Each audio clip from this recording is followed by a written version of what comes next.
Imagine walking into a hospital. The smell of clean floors, the sound of beeping machines, nurses walking quickly down hallways, doctors checking charts. You feel safe here, don't you? After all, hospitals are where we go to get better, where trained professionals work day and night to save lives. But what if I told you that some of the most dangerous killers in British history wore white coats and scrubs? What if the person checking your pulse was also checking if you'd survive the night?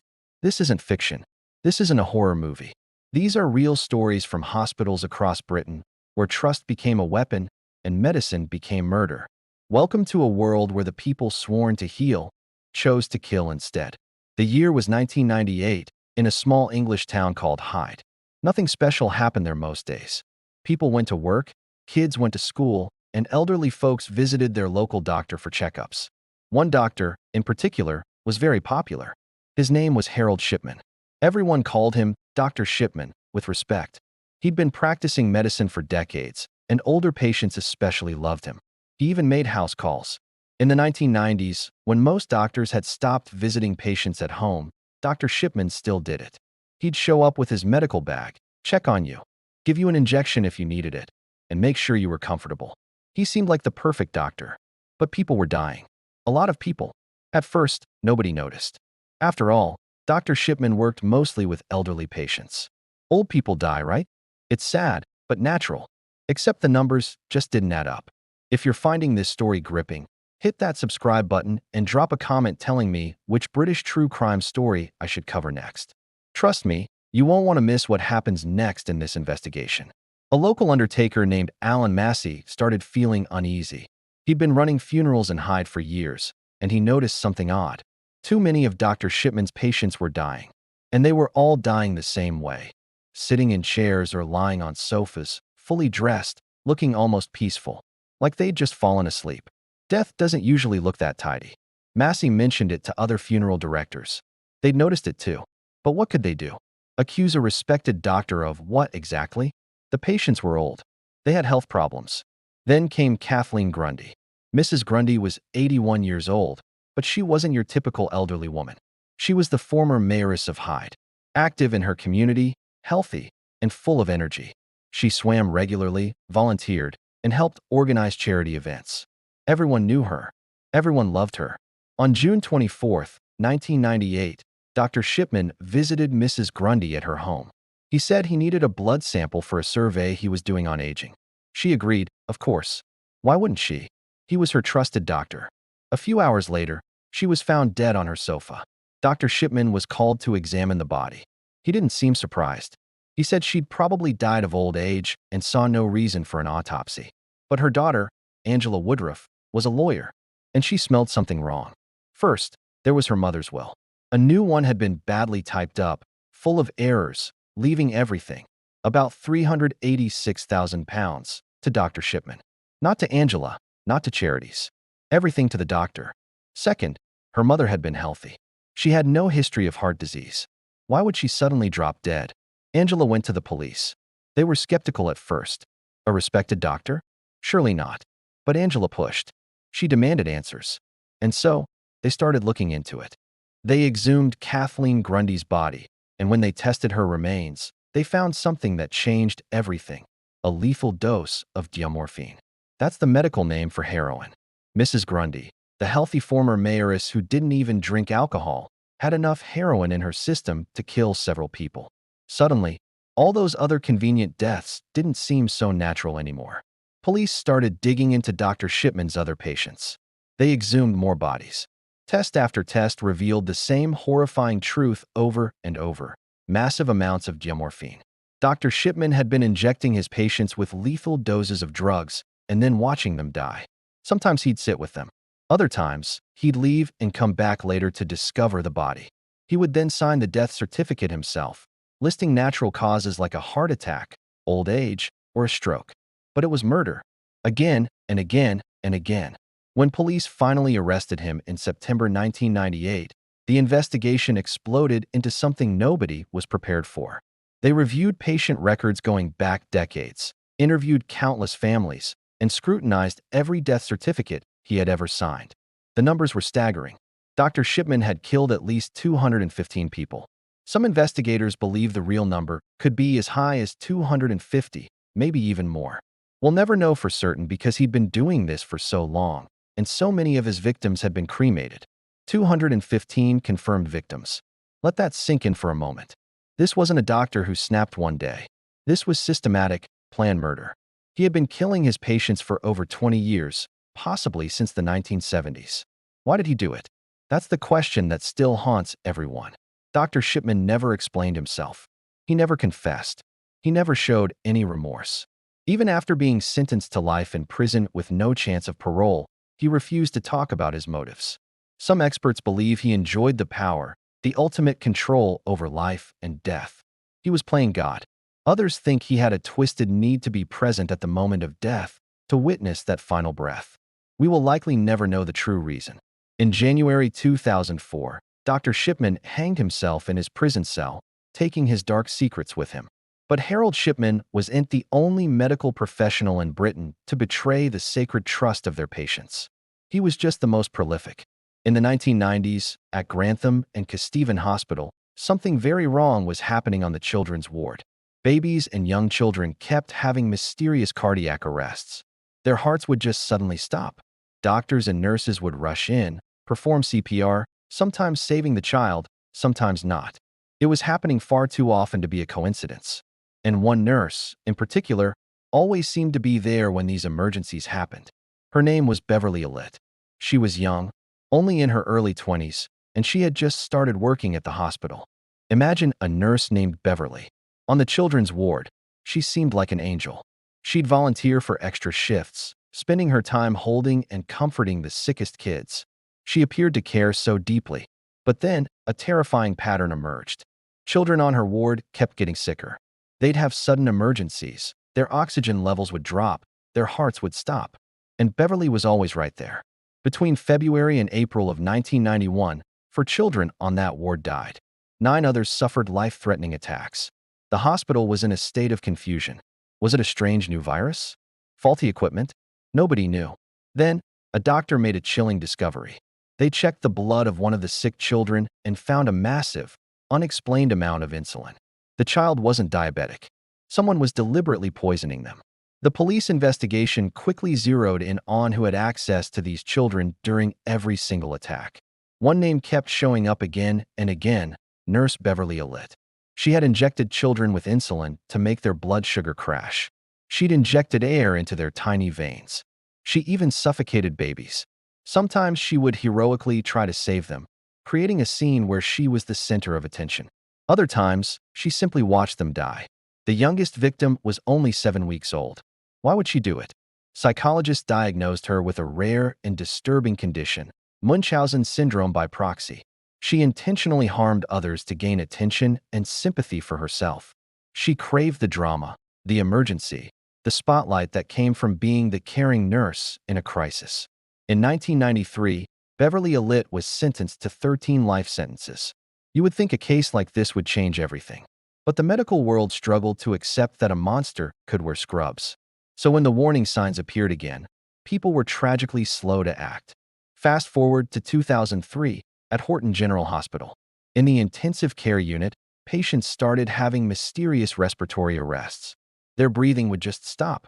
A young nurse named Benjamin Geen was often the first to respond, earning praise for his quick thinking in a crisis. His colleagues thought he was brilliant under pressure. They didn't realize he was the one creating the pressure.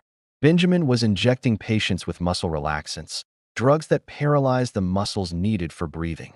The patients would suffocate, alarms would blare, and Benjamin would be there, ready to play the hero. 2 people died. 15 others were seriously harmed. He was finally caught when doctors noticed the unnerving pattern. Too many emergencies, and Benjamin Geen was always involved. He was sentenced to life in prison. Just 2 years later, it happened again. A nurse named Colin Norris was caught injecting elderly patients with fatal doses of insulin. 4 women died. He also got a life sentence. What is going on? Why were so many medical professionals in Britain becoming killers? The reasons are complex. Some, like Beverley and Benjamin, seemed to crave excitement and attention. Others, like the infamous Dr. Harold Shipman, seemed to enjoy the godlike power they held over their patients. Some experts believe that for a certain type of predator, Medicine is the perfect career, offering easy access to vulnerable people and the tools to harm them secretly. But here's the most disturbing truth. Hospitals can be the perfect hunting ground. Death in a hospital is not unusual. When a very sick or elderly person passes away, it's often seen as a sad but expected outcome. Doctors and nurses have access to powerful drugs and possess the knowledge to make someone sick or die without leaving obvious traces. They hold a position of authority, and most importantly, we trust them. We have to. When you're at your most vulnerable, you place your life in their hands. It's this fundamental trust that makes these crimes so profoundly horrifying. If you found this story as unsettling as I did, consider subscribing for more deep dives into the darker side of history. When one killer nurse, Benjamin Geen, was finally caught in 2006, hospitals across Britain woke up. They created new protocols, new safeguards, and systems to track every single medication. But the killings didn't stop. Just 5 years later, in 2011, at Stepping Hill Hospital, something terrifying started happening. Patients on the acute medical ward were suddenly crashing. Their blood sugar levels plummeted for no reason. It turned out someone was injecting insulin into saline drips, the basic saltwater bags used to keep patients hydrated. 3 people died. More than 20 others became critically ill. The hospital became a place of terror. Police swarmed the wards, testing every saline bag. Nurses started working in pairs, afraid to be alone. Families refused to leave their loved ones' bedsides. Eventually, security footage and medication logs pointed to one nurse, Victorino Chua. When police searched Chua's home, they found a diary. He called it his bitter nurse confession. The entries were rambling and disturbed, talking about darkness and evil. He wrote, "I'm an angel turned into an evil person." He admitted to poisoning patients long before the saline bag incidents, changing prescriptions and altering dosages. He seemed to enjoy the chaos, the power over life and death. Chua was convicted of 2 murders and 21 poisonings, sentenced to life in prison. But here's the scary part. He wasn't caught by any of the new safety systems. He was caught because he got sloppy and poisoned too many people at once, creating an undeniable pattern. If he'd been more careful, how long could he have continued? Now, let's go back further in time, to the 1950s, to a seaside town and a doctor some believe was Britain's first medical serial killer, even though he was never convicted of murder. His name was John Bodkin Adams. Dr. Adams was a friendly, wealthy man who drove a Rolls-Royce. Most of his money came from his patients, specifically from their wills. Over 130 of his wealthy patients left him money, cars, or valuable items. And strangely, many of these generous patients died shortly after changing their wills, while Dr. Adams was treating them with increasing doses of morphine and heroin. In 1957, he was put on trial for the murder of one wealthy widow. The prosecution argued he deliberately overdosed her to inherit her belongings. But the defense claimed he was just aggressively managing her pain, which was common practice back then. The jury found him not guilty. But here's the thing. Police had evidence suggesting he'd killed over 160 patients. Yet, after the acquittal, they dropped all other investigations. Why? Some historians believe the government wanted to avoid a massive scandal that would shatter public trust in doctors. So Dr. Adams walked free. He died in 1983, taking his secrets to the grave. Was he a killer who got away with it? Drop a comment below and tell me what you think.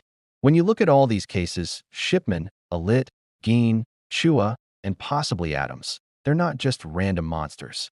Patterns emerge. First, they almost all targeted vulnerable patients, the elderly, babies, the very sick. Victims whose deaths could be easily explained away as natural or expected. This gave the killers cover. Second, they all had access to lethal medications.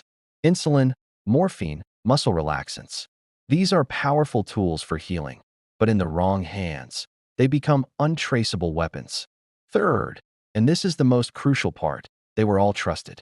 We place our lives in the hands of doctors and nurses. That trust makes us slow to suspect them, even when the warning signs are flashing red. Think about it. A funeral director noticed something was wrong with Harold Shipman's patients. Other doctors saw the unusual death rates. But he was Dr. Shipman, respected and trusted. Surely, there was another explanation. This reluctance to suspect medical professionals costs lives. The delay gives killers more time to harm more people. After these cases, British hospitals changed. They implemented systems to track death rates, made it easier to report colleagues, and improved medication security. But even with all these safeguards, the fundamental question remains. How do you spot a killer when they look just like a caregiver? It's a chilling thought that shows the ultimate vulnerability we face when we put our trust in others. Let me tell you about one more case. This one's different because the killer didn't work in a hospital. He was a nurse, yes, but he misused his medical knowledge in his personal life. Malcolm Webster was charming and convincing. He was also one of the most calculated criminals in Scottish history. In 1994, Malcolm married a woman named Claire Morris. She was a nurse too, and they seemed happy. But Malcolm had taken out a large life insurance policy on Claire. On May 27, 1994, the couple went for a drive in the Scottish countryside. According to Malcolm, Claire suddenly became unwell and lost consciousness. The car crashed and caught fire. Malcolm escaped, but Claire died inside the vehicle. It looked like a terrible accident, but investigators later discovered a chilling truth. Malcolm had been secretly giving Claire sedative medications he'd stolen from work. On the day of the crash, he'd given her enough to make her completely unconscious. The crash wasn't an accident at all. It was a planned murder. He collected over £200,000 in life insurance money. 3 years later, in 1997, Malcolm married Felicity Drum in New Zealand. And just like before, he took out life insurance on her. He began dosing her with sedatives without her knowledge. In 1999, another car crash occurred, but this time, Felicity survived. She couldn't understand why she'd felt so drowsy right before the crash. Her family grew suspicious, especially when Malcolm immediately tried to claim the insurance money. Malcolm quickly left New Zealand and returned to Scotland. In 2003, he married again, a woman named Simone Banerjee. He didn't try to harm Simone, but he did commit significant fraud against her. It wasn't until 2008 that Felicity contacted authorities, and the investigation finally began to connect the dots. Claire Morris's body was examined, and sedatives were found in her remains. Evidence of insurance fraud, stolen medications, and a disturbing pattern of deception emerged. In 2011, Malcolm Webster was convicted of murder, attempted murder, and multiple fraud charges. He received a life sentence. He was a nurse who twisted his medical training into a tool for manipulation and harm. What connects all these cases is a profound betrayal of trust. These weren't random acts of violence. These were people who had trained to care for others, who'd taken professional oaths, who held positions of immense responsibility. So the question is, why? What leads someone with the knowledge to heal to instead cause harm? Experts who study these cases have identified some patterns. Some individuals are attracted to medical professions not to help, but because it provides access to vulnerable people and powerful substances. Some develop what psychologists call a superiority complex, believing they have the right to make life or death decisions. They stop seeing patients as people and view them as subjects under their control. Others, like the nurses Beverley Allitt and Benjamin Geen, seemed motivated by attention. They created medical emergencies just to position themselves as the heroes responding to the crisis. Harold Shipman, Britain's most prolific serial killer, never provided answers. He never expressed remorse or explained his actions. Perhaps the most unsettling truth is that sometimes there isn't a clear answer. Some individuals commit terrible acts, and medicine simply provided them the means to do it. It is so important to remember that these cases are extremely rare. Millions of medical professionals work across Britain. The overwhelming majority are dedicated individuals who work tirelessly to save lives and care for patients. They manage difficult situations with compassion and skill every single day. These criminals are exceptions, aberrations in a profession built on helping others. But their existence teaches us important lessons. Trust is essential in healthcare, but systems also need accountability. Unusual patterns deserve attention. When something feels wrong, speaking up isn't disrespectful, it's necessary. The victims in these cases were real people. They had families, futures, and dreams. They deserved care and safety. The story doesn't end with just identifying who these individuals were or trying to understand their twisted motivations. The deeper questions remain. How did they continue undetected for so long? What systemic issues allowed years, sometimes decades, of harm before anyone intervened? And looking forward, what safeguards exist now? Have the lessons truly been learned? Have you ever wondered about the red flags for a medical professional turned killer? Well, some practitioners seem overly eager to work with the most vulnerable patients. The very elderly, the very young, the very sick. They might always be present during emergencies, especially if those emergencies seem to happen more often when they're on shift. You might see a pattern of patients deteriorating under one person's care more than others. They could also become defensive or aggressive when their clinical decisions are questioned. Some even seem to enjoy crisis situations a little too much, getting energized by chaos rather than stressed by it. Now, none of these alone means someone's a killer. Many dedicated medical professionals might show one or two of these traits. But when multiple red flags appear together, it definitely warrants attention. The victims of these killers deserve to be remembered not just as statistics, but as people. Take Kathleen Grundy, who helped finally catch Harold Shipman. She was a vibrant 81-year-old, active in her community right up until the day she died. Her daughter's refusal to accept the official story saved countless future lives. Then there's 1-year-old Claire Peck, one of Beverley Allitt's victims. She had asthma, but should have survived. Her parents had to live with unimaginable grief, made worse by learning that someone they trusted had deliberately killed their baby. And the elderly patients poisoned by Victorino Chua at Stepping Hill Hospital. They survived illnesses and injuries only to be harmed by the person supposed to care for them. These weren't just names in news reports. They were grandparents, parents, and children. They had favorite foods and songs. They had inside jokes with their families. They had plans for tomorrow. And those plans were stolen by the very people who should have protected them. So could it happen again? The honest answer is, possibly, but it's much harder now. A modern Harold Shipman would be caught much faster. Computer systems would flag unusual death rates within months, not decades. A modern Beverley Allitt would face more scrutiny. Pediatric wards have multiple staff members present during procedures, and parents are more involved. Emergency patterns are analyzed. But a determined individual with medical knowledge who wants to harm people? They might still find ways. The key is vigilance without paranoia. Hospital systems need to stay alert for patterns without assuming every medical professional is suspicious. Families need to feel empowered to ask questions about their loved one's care without being dismissed. And medical staff need to feel safe reporting concerns about colleagues, knowing they'll be taken seriously and protected. The vast majority of people in medicine genuinely want to help. They work exhausting hours, deal with heartbreaking situations, and carry the weight of life and death decisions. When a nurse notices a subtle change in a patient's condition and saves them, that's medicine working. When a doctor spends extra time explaining treatment options to a scared family, that's medicine working. These moments happen thousands of times every day in hospitals across the country. They just don't make the headlines. The killers we've discussed were aberrations. Terrible, destructive aberrations, but aberrations nonetheless. The legacy of these cases isn't just horror, it's also the improvements that followed. Stronger safeguards, better oversight, increased awareness. A culture shifting to prioritize patient safety above professional pride.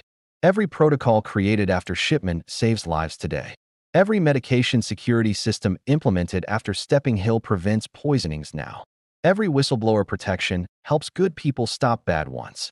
The victims didn't die in vain if we learned from their deaths. Trust in medicine is essential. Without it, healthcare can't function. But trust must coexist with accountability, with systems that verify, with cultures that encourage questions, with oversight that protects. The story of Britain's medical killers is about believing in the goodness of most people while creating systems to catch the rare individuals who betray that trust. It's a story about victims who deserved better and families who fought for justice. It's a story about a system that failed, learned, and improved. The nurses and doctors who became killers shocked the world. They violated the most sacred trust in medicine. But they didn't destroy it entirely.